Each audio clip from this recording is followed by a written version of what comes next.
کا. فرمائیے. میں آپ سے یہ پوچھ رہا تھا، ایک سوال پوچھنا تھا کہ قبر پہ پھول چڑھانا جائز ہے کہ نہیں؟ اچھا ٹھیک ہے، ابھی پوچھ لیتے ہیں، ابھی بات کر لیتے ہیں. جی مفتی صاحب جائز ہیں؟ دیکھیں بات یہ ہے کہ نبی کریم صلی اللہ تعالی علیہ وآلہ وسلم کی حدیث مبارکہ بخاری شریف میں موجود ہے کہ نبی کریم صلی اللہ علیہ وسلم 2 قبروں پہ سے گزرے، مرہ بقبرین، تو آپ علیہ الصلوۃ والسلام نے ارشاد فرمایا کہ یہاں پر ان 2 قبروں میں عذاب ہو رہا ہے، اور یہ عذاب بھی کسی بڑی بات کی وجہ سے نہیں ہو رہا. ایک شخص غیبت کرتا ہے اور ایک شخص جو ہے پیشاب کے چھینٹوں سے نہیں بچا کرتا ہے. تو پھر نبی کریم صلی اللہ تعالی علیہ وسلم نے درخت کی ایک شاخ توڑی، توڑنے کے بعد اس کے 2 ٹکڑے کیے، اور آپ علیہ الصلوۃ والسلام، یہ ہری شاخ تھی، جی آپ نے ایک ایک ٹکڑا دوسرے ایک ایک قبر پہ لگا دیا، اور ارشاد فرمایا کہ جب تک یہ تر رہیں گی اللہ کا ذکر کرتی رہیں گی اور ان کے عذاب میں تخفیف ہو جائے گی. تو یہی اصل تصور ہے پھول چڑھانے کا قبر پہ، کہ پھول بھی ایک تر چیز ہوتی ہے، اور وہ جب اللہ کا ذکر کرتے ہیں تو مردے کے عذاب میں تخفیف ہو جاتی ہے. یہ پرسپشن ہے. اور اگر وہ نیک آدمی کی قبر ہے اس پر اگر پھول چڑھائے جا رہے ہیں تو اس کو انس ہوتا ہے کہ اللہ کا ذکر سنتا ہے وہ تر چیزوں سے، تو اس کو انسیت حاصل ہوتی ہے. یہ پرسپشن ہے پھول چڑھانے کا کہ زندہ چیزیں اور نباتات جو ہیں وہ جسے آپ درخت کہتے ہیں، پھول کہتے ہیں، پھل کہتے ہیں، کائنات کی ہر چیز اللہ کا ذکر کرتی ہے. یہ تر و تازہ پھول جو ہیں اللہ کا ذکر کرتے ہیں، جس کا اجر جو ہے وہ صاحب قبر کو ملتا ہے، اس لیے پھول چڑھائے جاتے ہیں. باقی اور کوئی مقصد پھول چڑھانے کا، کیونکہ حدیث مبارکہ سے مردے کو ثابت کوئی ہے. خوشبو نہیں پہنچائی جاتی اس کی. اچھا سعودی عربیہ سے ایک میں نے فرمایا کہ قبر پہ پھول چڑھانا، اگربتی لگانا، اس کی کیا شرعی حیثیت ہے؟ دیکھیں اگربتی کی تو کوئی شرعی حیثیت نہیں ہے. اگر کوئی یہ سمجھتا ہے کہ شاید میں اگربتی سلگاؤں گا تو اس سے مردے کو فرحت ہوگی، خوشی محسوس ہوگی، رحمتوں کو نزول شروع ہو جائے گا، کوئی اس کا شرعی تصور نہیں ہے.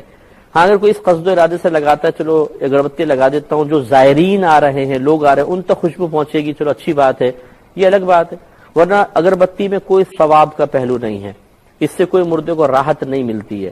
اور اس میں بھی فقہاء نے واضح طور پہ لکھا ہے کہ اسے قبر کے اوپر نہ گاڑیں. جیسے ہماری عادت ہوتی ہے کہ 5 6 10 جلا لی، اب وہ قبر پہ یہاں کر کے نکل لیے، یہ غلط طریقہ ہے.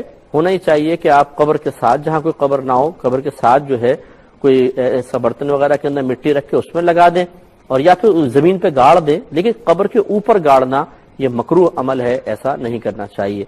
باقی رہے پھول چڑھانا، اس میں کوئی حرج نہیں ہے. نبی کریم صلی اللہ علیہ وسلم کے دور مبارکہ میں بخاری کی روایت ہے، سرکار ایک دفعہ 2 قبور کے پاس سے گزرے تو آپ نے ارشاد فرمایا کہ ان 2 قبر والوں پر عذاب ہو رہا ہے، اور کسی بڑی بات کی وجہ سے نہیں، بلکہ صرف اس وجہ سے کہ ایک پیشاب میں احتیاط نہیں کرتا تھا اور دوسرا چغلی کیا کرتا تھا.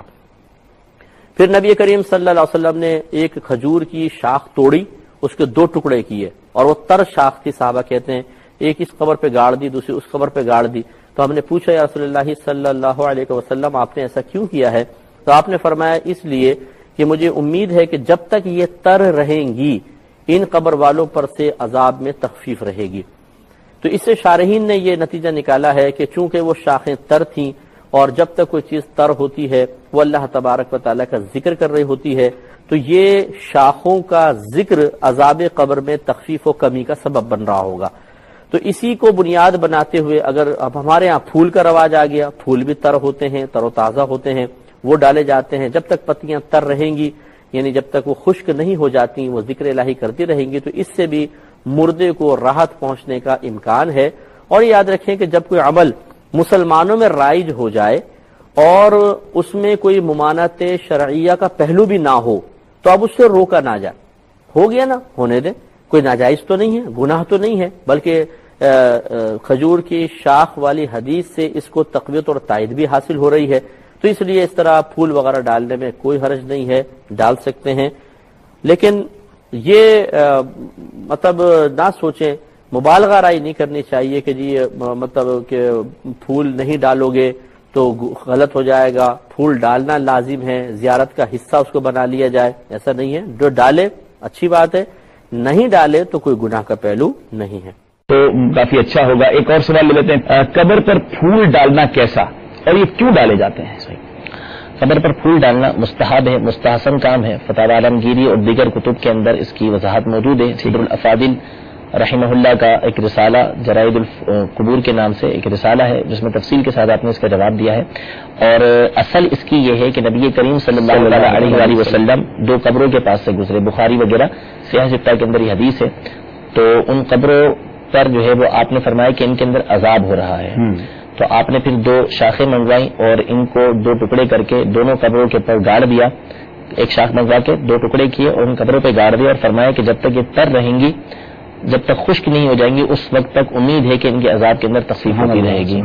تو اسی لیے جو پھول وغیرہ ڈالے جاتے ہیں یہ قبروں کے اوپر، تو اس کی اصل تو یہ حدیث مبارکہ ہے. اور فائدہ بیان ہو گیا کہ جب تک یہ پھول تر رہیں گے، اللہ تبارک و تعالیٰ کی تسبیح کرتے رہیں گے، میت کو اس سے انسیت حاصل ہوتی رہے گی اور امید ہے کہ ان کے عذاب کے اندر تخفیف ہوتی رہے گی. واہ واہ، سبحان اللہ سبحان اللہ. تو بالکل ڈالنے چاہیے اچھی اچھی نیتوں کے ساتھ، اور آپ نے اس کی برکت بھی سن لی. زیارت قبور کے موقع پر پھول چڑھانا، اس کے بارے میں بھی علامہ ابن عابدین شامی رحمۃ اللہ تعالی علیہ نے رد المحتار میں لکھا ہے، اور فتاوی عالمگیریہ جو معتبر فتاوی کی کتاب اس میں بھی لکھا ہوا ہے کہ وضع الورود والریاحین علی القبور حسن، قبور پر پھول وغیرہ رکھنا یہ حسن اور جائز ہے، اس میں شرعاً کوئی مذائقہ نہیں ہے، قباحت کی بات نہیں ہے.